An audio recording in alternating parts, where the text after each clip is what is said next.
Hey guys, welcome back to my channel. Today I'm going to be showing you how to make this delicious jalapeno bacon meatloaf. I want to start by telling you guys that at the beginning of my videos I always share the full recipe, ingredients, and measurements. So if there's anything I don't specifically tell you at this moment, you can always go to the beginning of the video to see the full recipe.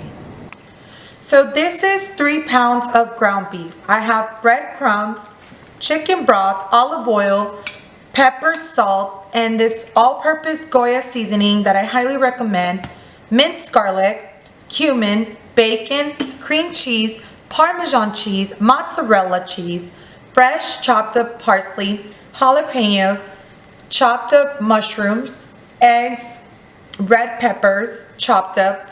This is half a white onion and green onions. Let's get started. So we're going to start by adding some olive oil to a pan.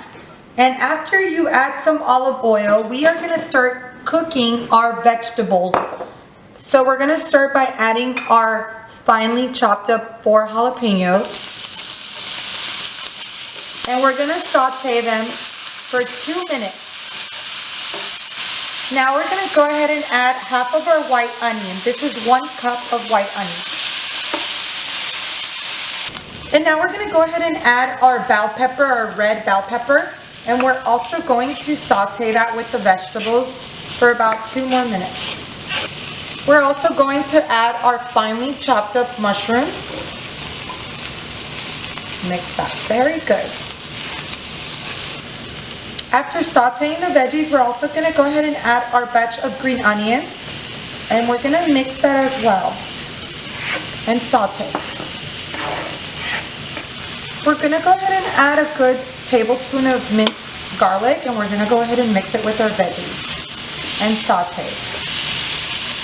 So after cooking down our vegetables, this is the texture you want and this is how it should look. So now I'm going to go ahead and transfer my veggies to a glass container, and then I'm going to show you the next step. So now we're going to start by seasoning our meat, and that's to your liking. So I'm going to start by adding some salt. I like to add some good bit of salt, and then what I like to do after I season it, I like to grab a bit of meat and cook it in a pan, and then I try, and if I need to add more seasoning, we can always do that. So as you can see, I added some salt. Now we're going to add some cumin, and like I said, that is to your liking, so I'm kind of just going to, add a good bit. And now we are going to add our all-purpose Goya seasoning that I truly highly recommend. And I'm going to go ahead and just add a good bit. We're going to add some pepper as well to your liking. We are going to go ahead and add our 2 eggs because we will be mixing all this. So now we're going to go ahead and add 1 cup of breadcrumbs. This is to your discretion on what kind. These are Italian style, and I'm going to go ahead and add that. So now we're going to go ahead and add our finely chopped parsley, and we are going to use our hands to mix all of this. Very good. Don't be scared. And as you can see, I'm using my hands because I always feel like it's better to use your hands than using a spoon. You get all the flavors into the meat, and then you can always wash your hands. So after I mixed my meat with all the ingredients with my hands, we're going to go ahead and add the veggies to the meat. And we're going to mix it again, but this time I will be using a spoon because of the jalapenos. You know how the spiciness, the seed stays in your hand, so we don't want that. And we're going to go ahead and add 1 cup of chicken broth. We don't want our meatloaf to be too dry, so I like to add 1 cup of chicken broth, and we're gonna mix that. So as you can see, I'm using a potato masher, and I'm using it so I can mix the vegetables really good with the chicken broth, and this is the texture you want so the meatloaf doesn't come out too dry. So now I'm going to show you guys how to make the stuffing filling. So we're going to go ahead and add 1 pack of cream cheese.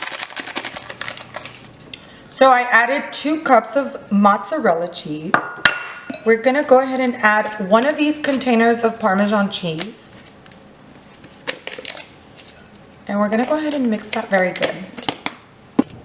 So I want to share with you guys that I went ahead and left my cream cheese in the fridge because I want it to be thick, just because I'm going to roll this and I'm going to be adding this to my meatloaf. So you don't want it to be soggy. You want to be able to have it, you know, like this texture, as you can see, to where you can play with it and make it into like a line, a circle. So as you can see, I'm able to roll it out, and that's what you want. So you're gonna start rolling it out, and just depending how long your meatloaf is gonna be is the size that you're going to do the line. So this is what we have. Hey guys, so I ran out of plastic. I would normally be using plastic, but you can do it with foil paper. So now, as you can see, this is what the meat looks like. I would normally let the meat sit in the fridge for about 30 minutes, but I don't have time to do that, so I'm gonna have to work with this. So basically, we're gonna empty the whole meat in here, and then I'm gonna show you how to do it. Hey guys, so as you can see, I laid out my meat, and this is how it should look. It's okay if it's a little soft, you know, gooey, it's fine, because you don't want your meatloaf to dry. I will be showing you how you're gonna get the bacon and everything to it, but this is how you wanna extend it. So the next step, we're gonna go ahead and add our cream cheese roll with the cheeses in the middle, as you can see, and it's easily able to expand, so you could just kind of like, you know, you want to leave some space because we're going to roll it up like a burrito. So now we're going to play with it, and we're going to roll it up like a burrito. As you can see, we're going to press that down. Oh my God, this is going to be super delicious. I'm not even joking. And we're going to roll it one more time. And we're going to play with it on the sides as well. And I'll be opening it, and you're just gonna play with it till you get it right. So I'm showing you how I play with it on the edges. As you can see, you wanna make sure you get it really covered so the cheese does not come out of the edges. Quick tip that I suggest, if you feel like you can't work with this kind of texture, go ahead and put it in the freezer for 20 minutes. It's not going to freeze. It's just gonna make the texture get a little harder. That is what I recommend. I cook a lot, so I know how to work with this type of texture, but I'm just saying, if you need to, put it in the freezer for 20 minutes. Trust me on that. So if you're wondering how I went ahead and transferred it, I'm basically just rolling it like a burrito and just, you know, dragging it and just tuck it in, and there we go. So as you can see, guys, I went ahead and added the bacon. Basically, all you're doing is just laying them over. I'm gonna show you a trick. Since this is really heavy, I am going to flip it with another foil paper, and I will be showing you how to do that. Hey guys, so I wanna show you specifically how to flip your meatloaf. I don't wanna just tell you flip it without explaining. The easiest way is putting your hands underneath the foil paper, right? Obviously, you have to flip it over really fast, and you want to make sure you open your hands fully to where you get a hold of it. And check this out. I'm going to flip it out super fast, but first I'm going to show you the tray. And you drop it. Wow. Look at this.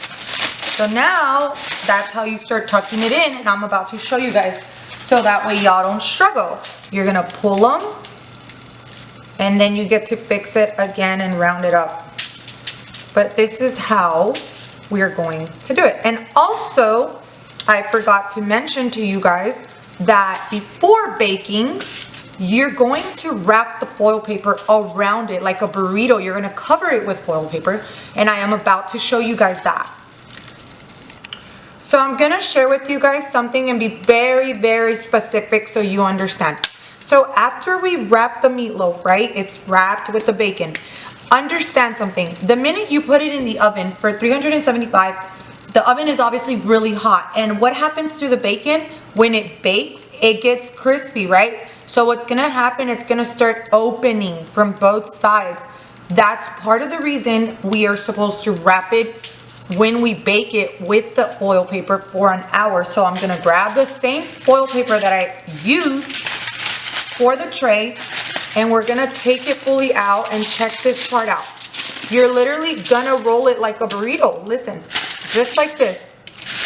And you're gonna roll it, roll it, roll it, roll it.